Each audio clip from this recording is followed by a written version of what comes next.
नमस्कार मैत्रिणींनो, अंजली किचनमध्ये स्वागत आहे। आज आपण बघणार आहोत मटार आणि वरण्याची मिक्स रस्सा भाजी।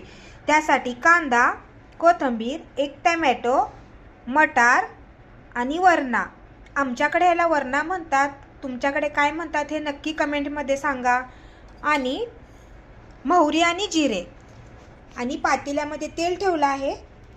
पातेल्यातील तेल छान तापलं की त्यात मोहरी टाकून छान तडतडीपर्यंत वाट बघू। मोहरी आणि जिरे छान तडतडले लागले आहेत, हे टाकूयात कांदा। कांद्याबरोबर लगेच टोमॅटोही टाकून घ्यायचा, जेणेकरून तो कांद्यासोबत छान तेलामध्ये विरघळतो।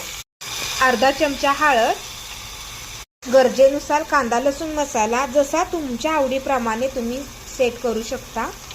बघा, फक्त कांदा लसूण मसाल्यानेच एवढा छान लाल असा कलर आला आहे। त्यामध्येच वाटाणे आणि हा वरणा आपण टाकून घेऊयात, तोही मसाल्यामध्ये छान भाजून घेणार आहोत। सर्व साहित्य छान भाजून झालं आहे। चवीनुसार मीठ आणि कोथिंबीर टाकून गरजेनुसार शिजण्यासाठी पाणी टाकून घेऊयात आपण त्याला। आपली छान अशी वरणा आणि वाटाण्याची रस्सा भाजी शिजलेली आहे, त्याला आपण डिशमध्ये काढून घेऊयात। आपली छान अशी रस्सा भाजी तयार आहे, त्यावरती थोडीशी कोथिंबीर टाकू। तर सांगा तर मैत्रिणींनो, कशी वाटली आजची वरणा आणि वाटाण्याची रस्सा भाजी।